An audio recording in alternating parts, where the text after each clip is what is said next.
chỉ tao trâu này chỉ nhiều là xong chẳng vật chữ này nên tao hiểu rằng có thể what a friend I have in Jesus Chúa Giêsu ya cũng thông hiểu rằng có từ na cũnghu rằng có mà cũng qua sẽ là bao tiền thằng nên chỉ tới mình một chỗ đó họ như share chapter trong đủ số tên đi anh ấy chỉ bảo cả tí đồ lần từ chỉ có tuổi này là ba chỉ đầu có tuổi gì là ba chỉ đầu có tên mình là ba chỉ đầu thì có tí đồ Chúa Giêsu có tí what a friend I have in Jesus mình ấy chủ động cho rằng con nó nhớ thằng này lúc share lúc bla lúc lư anh thằng nên chỉ tâm mạng nên thiên lý who rằng con đó to encourage them tôi cần show rằng con đó vậy to missionary nếu mà chụp tên nó đừng đâu rồi bé mà chụp tên mà đang dùng tờ trả bé cha lúc ấy cái ta rồi ở một sai trên những như tàu clear cho tôi sai này một cái thầu có một bỏ cái gì trên những chỗ này là cái gì là công mà tin chạy một sự yêu tuần sai chúng ta tạo ra một cái college tôi kia tôi nè tôi sát tệ tôi chỉ tôi sát tệ yêu chừng lo lo ít gì nó mua yêu cứ chỉ tao đó lo nó tôi sát tệ thầu số đi đó là Chúa Giêsu thế có được không nhỉ lên từ ba chỉ có tôi là missionary đó nếu tôi missionary thằng nó đến nữa nếu số lượng con nó vì nó khó thế nếu mỗi ở tuần sai thì ít cái nếu tôi quan niệm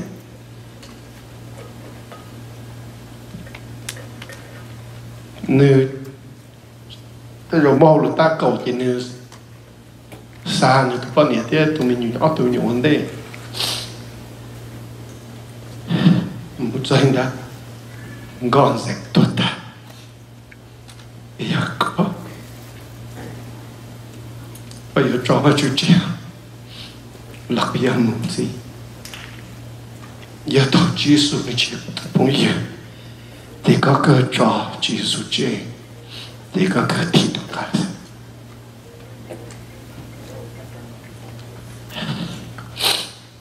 biểu này nhau anh nói số mình so sánh với lòng Chúa Giêsu là cái này chuyện trong tâm mình in trong tâm mình giờ Chúa Giêsu từ lâu luôn để tới nó được commission thì nếu là tôi đâu có thể được cuốn thì tôi làm chi tâm mình ta chỉ nên chỉ thì đó cả nếu chỉ thì đó cả vì nó khó thì nếu bao thì nếu sao cái là quan tiền đủ nhất lúc để tới nó giờ là chờ tin này cho xia cho họ tin này帮助给找了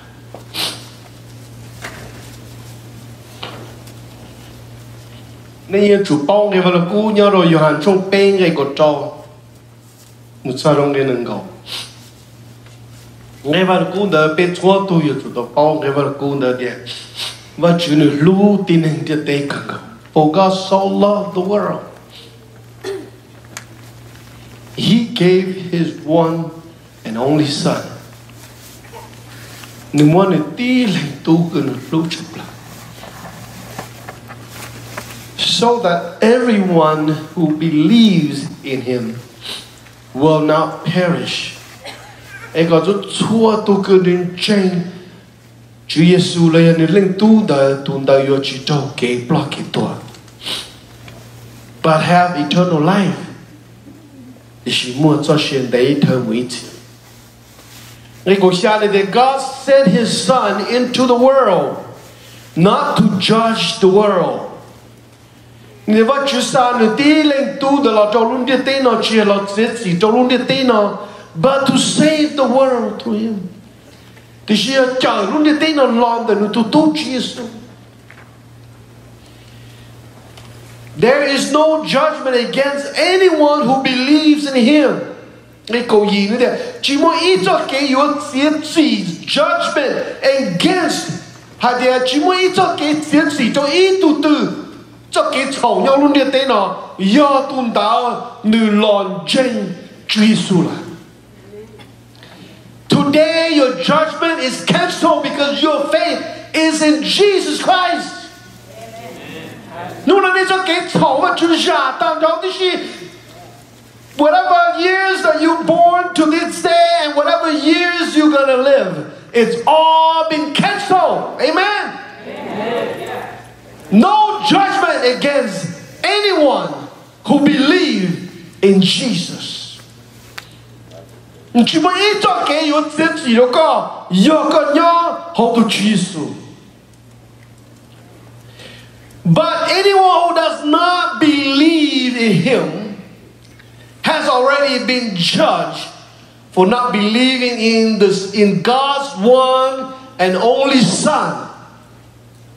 Thì khi chúng tôi là lên từ tôi đã chỉ cần tranh tôi Chúa Giêsu tôi đã được tôi trông gì là vì con được chiến tranh và Chúa lên tu cứ giờ đi lên tu Chúa Giêsu. Cho muốn tranh lừa giả nhau luôn đến tên nó. Giờ nên chơi lừa giả nhau luôn đến tên nó mấy yếu trông gì. Thì khi này là tranh tôi Chúa Giêsu cứ giờ mà Chúa lên tu tôi đã yếu chỉ trông gì. You are free. And you are free means đâu thì có đi được cho cái chiến sĩ. Tôi không mới nói với Chúa là chiến sĩ đó luôn đi tên. Và Chúa chiến sĩ đó luôn đi tên và Chúa muốn cho nên phải chạy tận cho nên dòng cho cường tranh thì cho chiến tranh. Giờ nên và Chúa muốn luôn đi tên là lăng vào trên. Giờ nên một những nhau bên tôi và Chúa cho lúc hè thì luôn đi tên là you melt. Dùng li lava, you luôn đi tên là lăng qua lâu tao. Và plot châu tăng trao tí xí. Cho chua ya, lúc họ mua bỏ thì chỉ bỏ ya, có mua cái tình nhiên thì cú in everything that you own, you invest into this world will be vanished. Your blood move.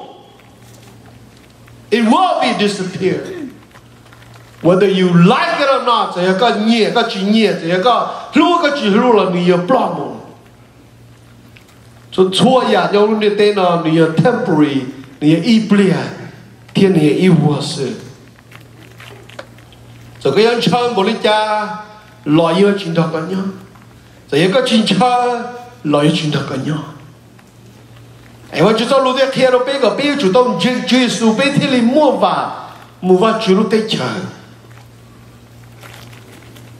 Giờ nếu mà chúng ta lúc ấy nhau rồi giờ sẽ giờ trong trong in bé nhìn Chúa Giêsu lúc họ phiền là trong lúc đấy tên nó. This is the scripture that when Jesus read, thầu Chúa Giêsu nhìn đây là cú nói giờ thầu Chúa Giêsu bi người tin nụ a mission work của một cha và Chúa cho sọ rồng sọ mồ rồng. Isaiah trong cho ý Isaiah chapter 61 and reads like this: The Spirit of the Sovereign Lord is upon me. Ni để vào Chúa tu chupli cứ mua phu chỉ chắp là ya tu Chúa là nhỏ trong đời cô. Because the Lord has anointed me, vì đó họ dia tu Chúa cứ mua phu chỉ lo chắp là tao anointed cú nó mà dia được tao lâu cho là được tao sai cú. Appointed, anointed, tao mua cho you đó cú sai cú. To proclaim good news to the poor. And một cha và Chúa cho một dòng cho tin nên plua. He has sent me to bind up the broken heart. Thiên một cha sa của mu ba cho tin nên cử sen chữ bùa tao đi xí là. To proclaim freedom to the captive. Thiên cha cho xóa dòng là một kia cho tin nên cử trâu kỳ là nhớ chế là chú. And release from darkness for the prisoner. Thiên cho cứ trâu cơ nhớ được họ trồng đu có tàu đi đó muốn nhớ họ cả. Giờ bên ngoài nó sẽ physical, yes, nếu mua some relation John the second time they say Jesus is talking about the spiritual right here. Jesus hai cho sang chu pli. He said, proclaim good news to the poor does not mean just to the one who are homeless. Nữ chi đâu tụng đạo sư. Nữ đẹp, nữ nào vào chuyện tụng chú plei mua phải chỉ lo chắp lỡ nữ nào nhớ đó học cú lỡ cú do mù cha cho mù rong cho nên pro chỉ do physical bro. The world is broke. Chua tụ này nhớ luôn địa tây nó chỉ nhớ vạn dù tại chế chỉ nhớ chế như chế cũ nhớ và long là ship bản cái tụ chế nhớ cá cho là ship bản God counted và chú xoay điện tụ đời broke, spiritually broke. So nếu chỉ là để bây giờ cho một số cho pluôn được cái tận cầu sư thì to everyone who was spiritually poor. Chú chua tụ tin nên cười chọn nhẹ để cho cái gen cho cái Yeshua. Yes, we always take to the poor first. Bây giờ cho một đôi chọn nhẹ những cái tàu ổn định, cho họ chọn tới more receptive to the gospel than the rich, physically rich. But does not mean that bây giờ cho đôi chọn luôn những cái tàu sẽ gì. Bây giờ chỉ cho một đôi chọn nên luôn luôn những cái tàu. Tao họ nó bê cho anh bê cho nhau nó mua tê tu nên bộ phong yêu đó cho nên buồn nung mua tê tu nên bộ phong yêu đó cho nên nhớ không cần sòn lo không cần không cổ không lử lo nên tê mua phong yêu đó tê tu kia nó gọi là nó chọn nhẹ nhau đầu tỏ tê chỉ mua hậu nên mua nhiều phong yêu all level to chua sành tu share cho nó tu kỳ tu mua đó tu plua, Jesus ne hai dia cú thế nu, ya, và chú sai cú mu sa, cha và chú cho một rong cho cho nên plua, chỉ tao mình hay để tu plua sự cái mà cho một trò, so chúa tu cứ nhau luôn đi tên nào, cứ ya chú mua chú Jesus, tu đỡ và chú consider poor, very poor. Whether you're rich in the physical or you poor in the physical, you are still very poor. Có chuyện ấy tu plua cân gọng, vì có chỉ mua vật chất. Sao cái plua đó giờ lên đó? Nếu dia chỉ ta lên đó, vật chất như sa cũng muốn bind up the broken heart, mà tu cứ như Lucian chịu bùa ta, cũng giờ muốn mua như khó, còn như Lucian chịu đặc á dùng tua. Tí này nhỏ giờ có một chi tụ cái nữ chỉ một tay mình cho nữ tay xem chỉ có một hai lù cho và chỉ cho một trong đó nữ chỉ sắm luôn cả. Thì chỉ có một trong tụ tí này cứ nữ một cái chọn nhẹ nữ một cái món xe món chữ nữ một món cái nữ ta cái chế xe có một hai và chỉ cho một trong đó để listen to you. Okay? So bây giờ nụ bây giờ chúng ta qua li Jesus thì giờ này lúc cũ này qua li cũ hài giờ này nhẹ cũ này mông cũ hài này là cũ ca thì này qua li cũ hài qua li cha thì này qua linh đạo chỉ tao miền thì lúc nào này cho họ lùi chê này này lúc mù li Jesus mù đâu đâu này này chỉ nói chỉ họ chỉ linh đạo lúc cha bé nhỏ tiền nó sẽ đợi ở tao mua nụ mua cái mua và mua chê mua nói gì yes bây giờ tao khử thể nu thành cái tên đó, ta chỉ tao hay cái bây giờ một full time, hoặc là chỉ để nu, ta you have friends in workers này, your co-labor này, your thông yêu nhau bên này, hoặc là company cho đời your này họ mission field, này bỏ lên đó mà, này cho nên cái này mua xí này cho thấy cho xe này cho cái này nun này mua nó mò kê này cho nên là phong yêu bao nhiêu sinh viên chế tiền đời vậy họ mission field có ý dạng ngầu thiệt.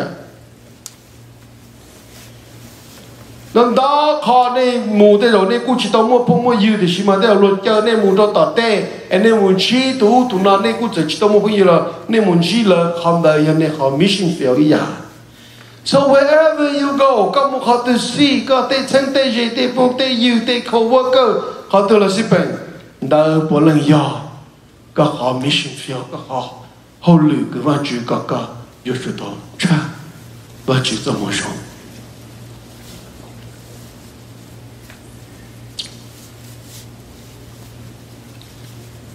cho cứ nhớ đi ngày tối này they proclaim freedoms to the captives.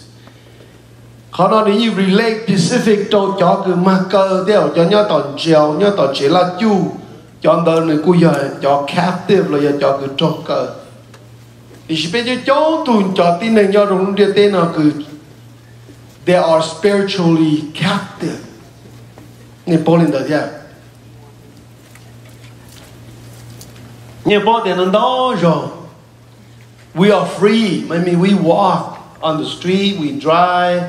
Bé một chỗ đó nó, như chỉ muốn từ khi bé lên chỉ muốn từ mua bé số tờ, như chỉ muốn từ mua bé trò lưu ấy nó ankle brace ấy một từ là lên monitor co.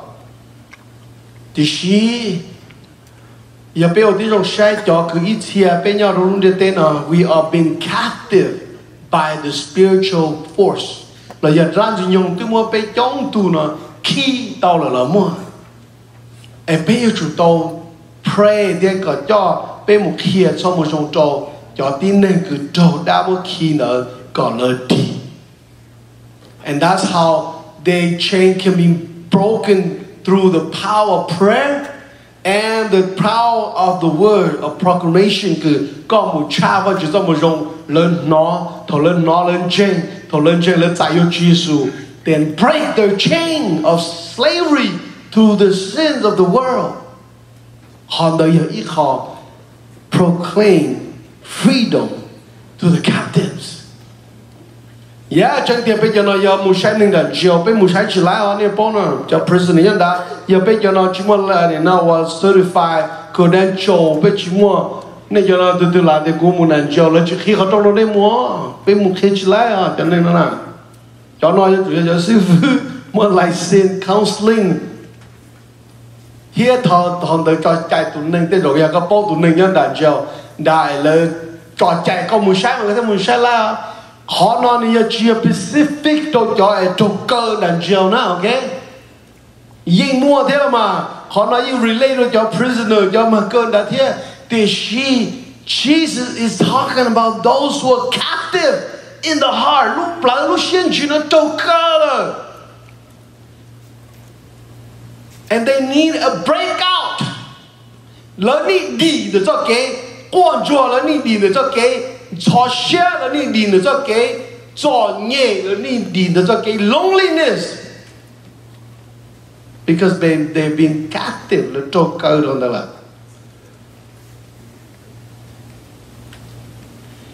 And that's why nhớ là Luca trong plong cái gì giờ nên muốn nhìn cái họ bây giờ các reiterate họ Luca trong plong cái gì nó mà tất cả là một hai cho họ cái vào lúc cứ Yesaya trong cho chú ý đi to proclaim good news to the poor. Yo chủ một cha cho một dòng đồ cho tin hình plua ta chỉ nữ kia tao nó bây giờ bao đi plua from spiritual and moral poverty nữa là rồi the moral poverty, spiritual poverty. Plua là nó cho kinh doanh, plua là nó cho cái xí lu, plua là nó cho cái xí ba, plua cứ plua ti, plua phong plua gì, plua nên plua cha, plua nên đau ya nhớ đâu yêu luôn nên cứ yêu chỉ mua, so cho cái plua là nó chỉ làm because có mua nhiều sao, okay? Many of us can be millionaire and we still poor. You know why? Nên đó tụi đều là nhà millionaire đấy mà là chuyện plua phong như plua cứ plua ti plua nên plua cha plua moral mà cái gia đình plua đâu chán đâu ya spiritually poor. Mới tung plua nu he's so rich he's probably the first few này ta thằng bên tụi cái own casino in Vegas nên ta nó bắt đầu mua shi Vegas. I'm sure many of you have been to Vegas. Las Vegas is very famous for casino. Lên từ Las Vegas cái yên yêu chủ tao mù, giờ nào chơi lên nhiều cơ đấy nó sẽ bù là lucky này. Cái chơi lên từ Las Vegas cái yên tao thâu แต่ยังเขาเลยเสียงเขาเช่โลเขากระเป๋าโลเราจะยังมุ่งสีใช่ปุ่มมงจะก็จำจนดำมันลูกแก๊สสเตชันตัวเรามั่วมาชินตาเลยยิ่งจีบีก็จะเขาเลยก็เสียงเจยิ่งยังมั่วไฟเราแล้วมั่วซ้ำรถดับเบิลเบเกอร์หรือมาก็จีฉันจ่อมาก็ที่ชิโตจ่อเขาเลยหรือซะ They want to take every quarter, even penny. They have machine for you, penny too, not just quarter. Penny, nickels, dimes, you know, all the way to $1. Okay? That's why he's so rich.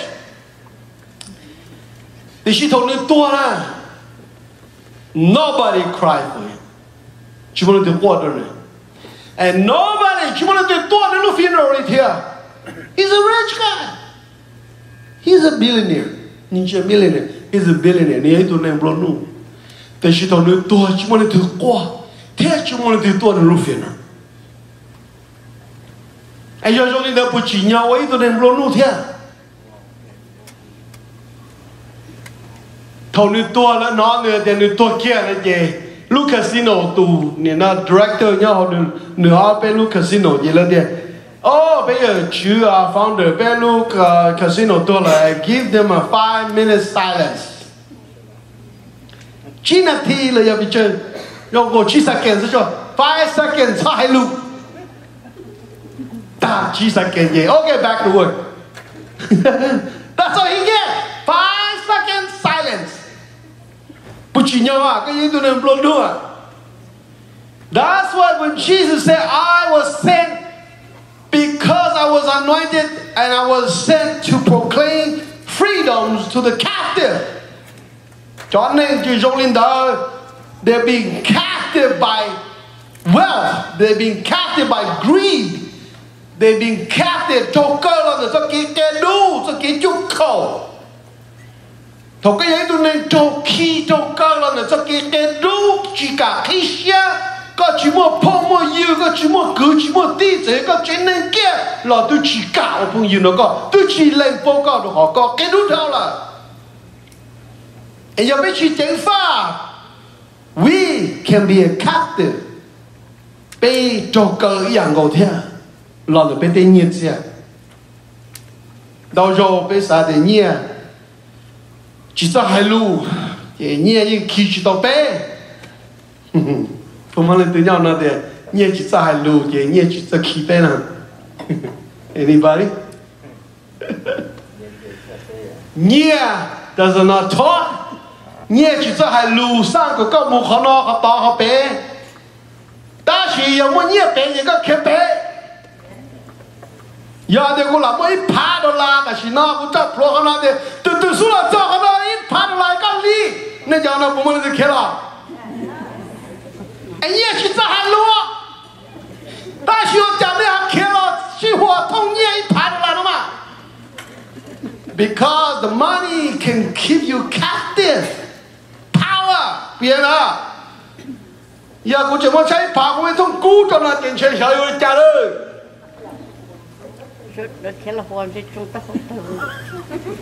họ bây giờ chơi mà bây giờ nhiều thì xí cái chỉ trong tầm chỗ lại phổ cái thì có chỉ với thông cứu chắc tới cái bằng này nếu bằng nên xí hoạt to nên xí hoạt chỉ trong to that's why money has power thì nhiều chỉ在路了nhiều不会去nhiều mà bây giờ我đó cứ đi xí to giờ真nhiều一哭的急了，我讲许多多，有人念，努莫说了许多多比人念，都知道还要读课的深度。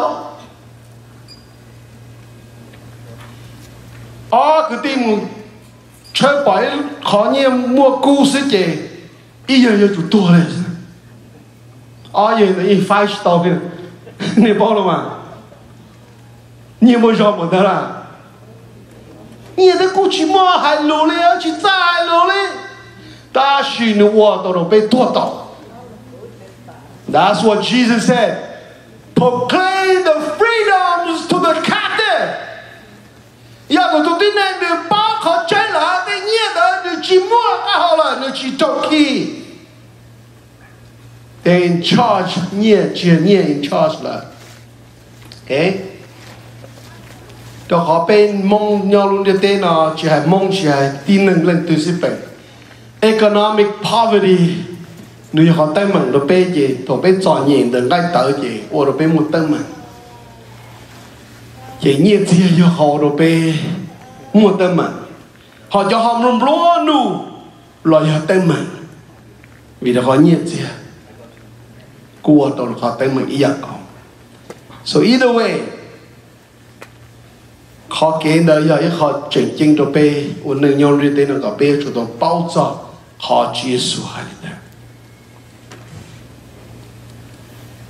họ chỉ số nữ thia nhau đồ lù cả trong blog ngay cầu gì giờ thia đồ bê có bê yêu chủ tàu realize hay để bê là chỉnh tu chỉ số là tên đời nữ chia họ bên chờ nhau luôn đi tên là họ bên chờ yêu muốn cha và chỉ do một dòng anh nữ bù bên mua lịch cha giàu nó lịch cha giàu xe linh đời lịch sử bảo là hai thọ cũng luôn nu là cũng dùng xe để vào chụp bù cũng luôn nu thọ cũng chọn nhẹ là cũng dùng xe để vào chụp bù đâu cũng chọn nhẹ thọ cũng nó chỉ ta nó chẳng nó so là cũng chọn xe để vào chụp bù đâu cũng nó chẳng nó so thọ tây lũ lì qua chỉ chờ bệnh qua chỉ muốn nó giàu nó chẳng nó so là cũng dùng xe vì nó khó thì cũng yên我就做好的就不顾么做些呢，到时候别人讲，头被么拿，这被么捏，拿到当然看到，这被那个包了嘛，么早被不包了拉，然后是是他嘛，被用写的是头是，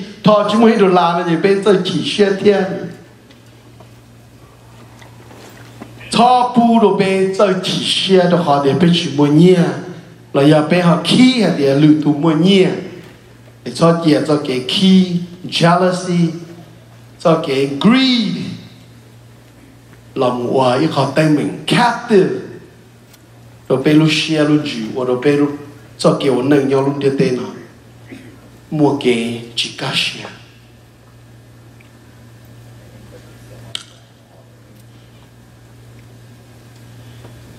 bên ôn nâng nhau mà cho một dòng giờ họ cứ chuyển chính cần có được bây giờ chủ tao thì cho một dòng đời giờ họ cứ một người cha nhẹ thì cú tan cho luôn đi tên là sĩ sầu chỉ bị dia bị chỉ tao vẫn chỉ cho một dòng thầu cho một dòng cứ chỉ số này cho một dòng đời là nhau cho có là có giờ tụi cứ một người cha chua ya nhau rồi luôn đi tên là nếu mua tan cho người yêu chỉ tao có tụi chụp đi người yêu chỉ tao có tụi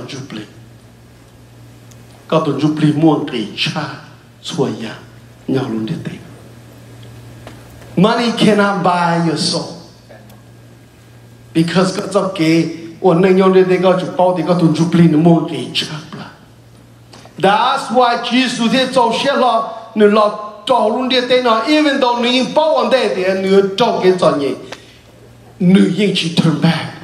The only time he asked, if possible, the cup is to pass away. Your Lucia, you share chapel, and you talk about you know the Lu, and in the garden Gethsemane, and you don't talk, you let see the tea. You got bảo che lu con ở mù, để chỉ cho ya, ở đây là Lucia nhỉ, ở đây là Lucia nhỉ. That's the only time, 3 times Jesus begged or prayed. May not write with the word begging, but was praying. And then see you got God. Che look call him. Look call him, look call you. Call your call. The cup is look call the your call you took a chitza. One do you musado show to don't call a don't share show a door. That's the most painful cup that he has to drink. New Year should how New Year should move through. And that's why Jesus asked, if possible, bố mua lửa cho kê là chờ tin năng là gì? Giờ chẳng mua lửa cho kê là chờ tin năng thế gì? Thó trẻ khó nói có cũng chót mù tru, có cũng chót trô. So he prayed, he so agonized. The pressure is mountain so huge. He sweat with blood. Này Paul nó khó được thọ được lên gì thế khó được agonize được nhua xia nữa là and he can't turn his back được tí tao đã cả là được yêu chủ tao mua cái cho tôi chia đó cơ là he has to go through the cross in order to save the world and he prayed and thought that there is any other way. No, there is no other way. That's why Johannes showed there, Jesus, I am the way. I am the truth. I am the life. Okay, that's the way that Jesus has to go through to become the way. They have not gone through the way. How can they be the way?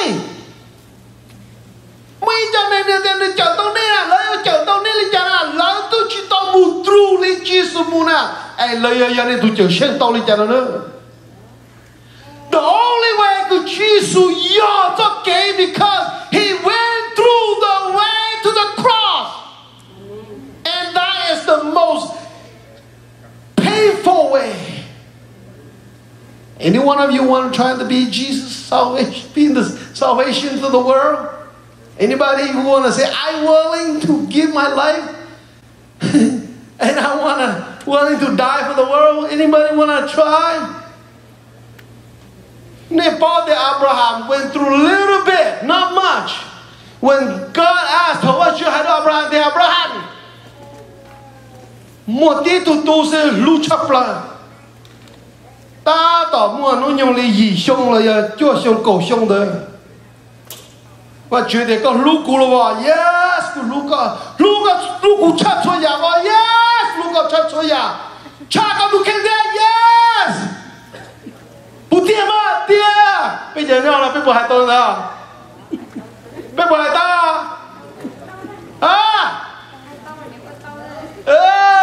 hai tao cơ thì chỉ phụ hai tao rồi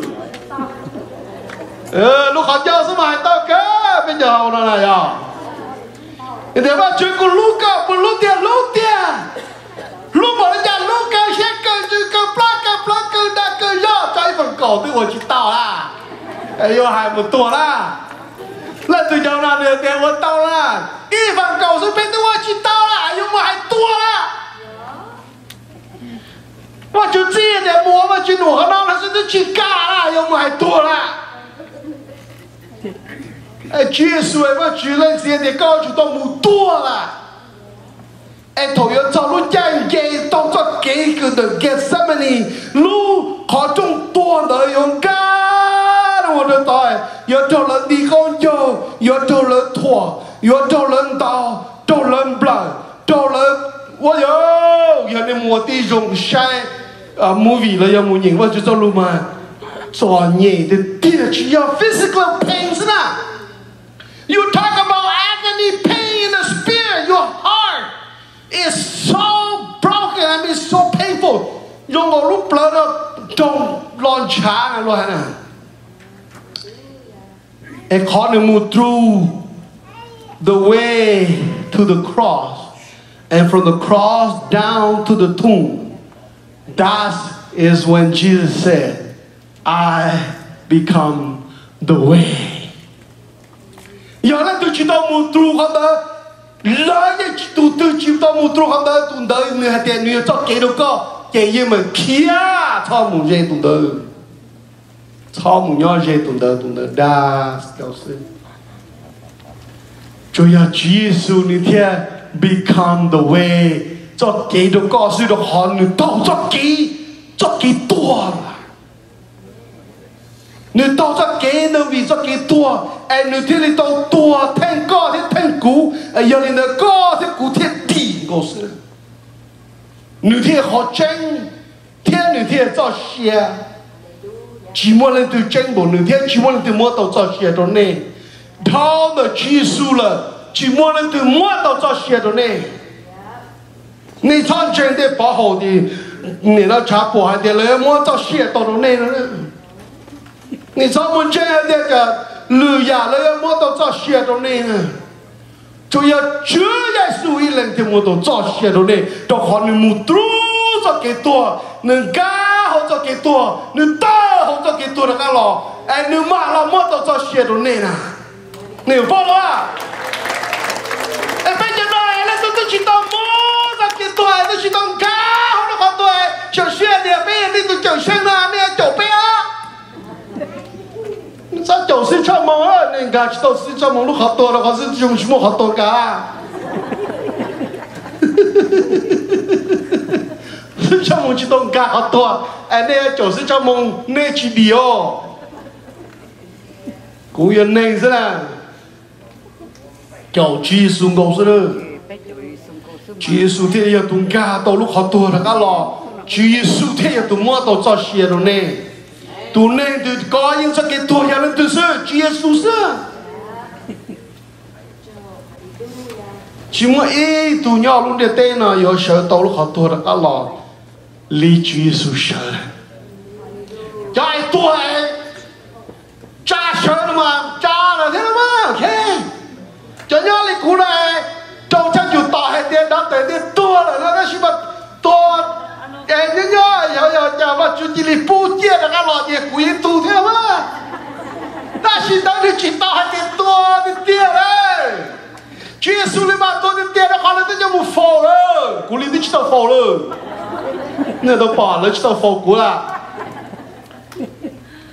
mới cho nhá tao không một lúc đó từ tiền tôi nó tua rồi nó chỉ lên ăn để cha tôi nó cái lọ chia thế cho nên đi chỉ tao ya tua đi Chúa Giêsu tua là ok tôi ấy tao tua đi Chúa Giêsu tua ấy Chúa Giêsu cha sống hay là Lazaro sao Lazaro mà những chú rồi đó ok đó nhớ lúc tiền thì mà chú mua AC chú mua air conditioner chú mua cooler có tua thì cũng cố thì này là có tua kia thì ý ở lúc thì chú đi sao nên chỉ mua cái chính tranh nên chỉ tôi tu animal này bỏ nó đúng lúc chơi cho chỗ đó ít buồn đình gì mà ý ở lúc thì chơi trả kia này dùng yang cho cần đó vậy là số mà theo tua ấy chú à ấy chú số mà cha được sao họ tôi đã cái lại cho tôi tìm mà bỏ ba vô sao tôi tua chú ấy cái chuyện mua chỉ hậu theo你把技术你贴要做给考证，贴要做写的呗。He paid the way.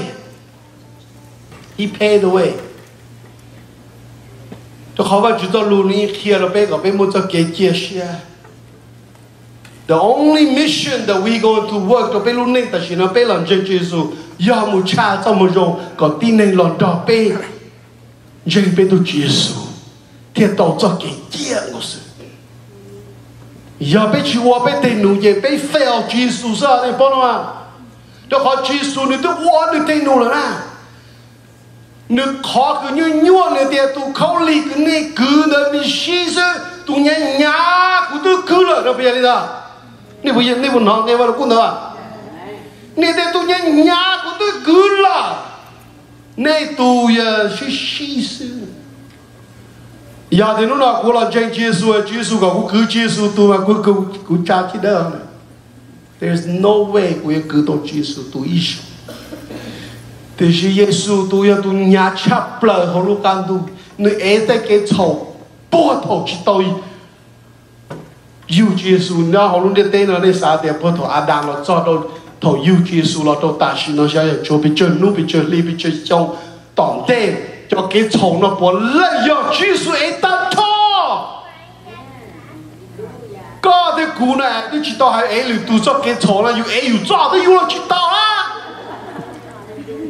này sao đấy này cho nó này chỉ là mỗi ấy lên tu cho cái chầu đấy một cả như nào để cú cả cũng ấy lười cho cái chầu nữa cú sao đấy bây giờ là chúng tôi cả đâu yêu cho là yêu tôi ấy chỉ tao là yêu有的早有的也知道了，不要，为了的，他没了都做给炒了，把觉得么还是洗了搞的，个还是洗了的，搞历史的一个考察到了，他没了都哩，有考试都糟了，哎，他没了都哩，一个考的，头头个么的人给炒到去宿舍了嘛？一个考的需要，一个朋友们里头考的年轻啊，一个的，就招先生话去，招先的有多话去，人的店，我们去带带听。头有了人有你，我有都住了，人家中人的店啊。整个早都都觉得隔天让种路呢，我哩呢路线呢，我哩呢海天，这样到这边有给嘛，边那个边有给，去么了对的去有给，到这边高上，到这边么给，鸟些的这边个鸟的好的做大概这些了，一么的 OK， 但是耶稣一个都朋友，你一个都够了，你要那个一下。你娘的个，你多个的，同个鸡蛋们没做了好个长度就等的，你要录登记的个，你要叫么这个做事，你要叫谁拉个路线的去路，贴着么切的哩，你要叫你这个做事，同个恰恰人去，你要叫么的个孬。你就对了个好，耶稣这个都碰见个事，路的对呢，讨论对几个都碰见的了，两种除耶稣一个都碰见，为你路个，耶稣你路个，我只能知你路个，哎你知你都耶稣，拉路个的路个。哎，你听你早些老么？你路能早些，老多都搞得到。这个的，丫头只是我们保你那都搞，ที่我们保你那都过了。哎呀，被去早些叫你搞的嘢，呀么还嘢打更了，被早更嘢打，蒙打。chỉ nhau nhau và chủ tịch một lần tên là hay nho nhà don't ever forget that Jesus Luca no matter các giải rồi lâu li cái chỗ học bổng sư là don't forget one day mỗi ít nút từ cái chỗ vào bổng yếu sai là bổng nó bị sai rồi tôi nhận chuyện người dân tôi dùng xe chấp hết cho nó你帮了吗？大家要对对不都给的是哪？别用现在是路路的真正去准备，有没还点路呢？那一度呢，错过一趴的啦，每度到错过几趴的啦，但是每度到错过高趴的啦，但是这么一度还错过几九趴的啦，对啊，但是每度错过100趴的啦。哎，侬那不牙子当着了，那那都对，都用些差，都对，都100%的啦，又觉得都用些差别了吧？要讲的那种些差的话，你冲顶头，不要，都1%也用些了嘛，你也用些的，故牙1%的呢，都7%的用些，9%的用些。能够被不了就就爬上去，但是对不这么讲，你至少搞你天了，你要天你喽。你至少搞你狂了，你要狂你喽。我就在路开了白的，叫个你么给你找你去么把去么到你都是到这，老你一起找我就这讲到要到100天了，你来天了，你不啦？哈利路亚。啊！bây giờ hay một tiếng một tờ dùng lo chỉ sáng tôi chơi chẳng đến gì cây phá đó. Thế nhưng là nuôi cho bố dùng xe bị chờ. Amen. Thì là dùng xe thì mới nói chuyện là lúc cả vậy à. Ít phá ra là lúc cả vậy, ít bỏ phá là lúc cả đi dùng xe, nó mẹ là who you are, lúc cả đi dùng xe đâu có. Amen. Bây giờ nào.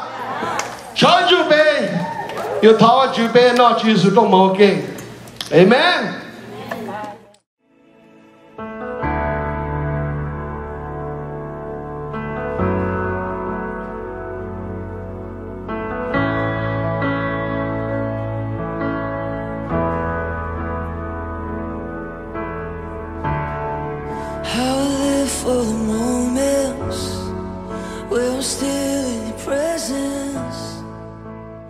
all the noise that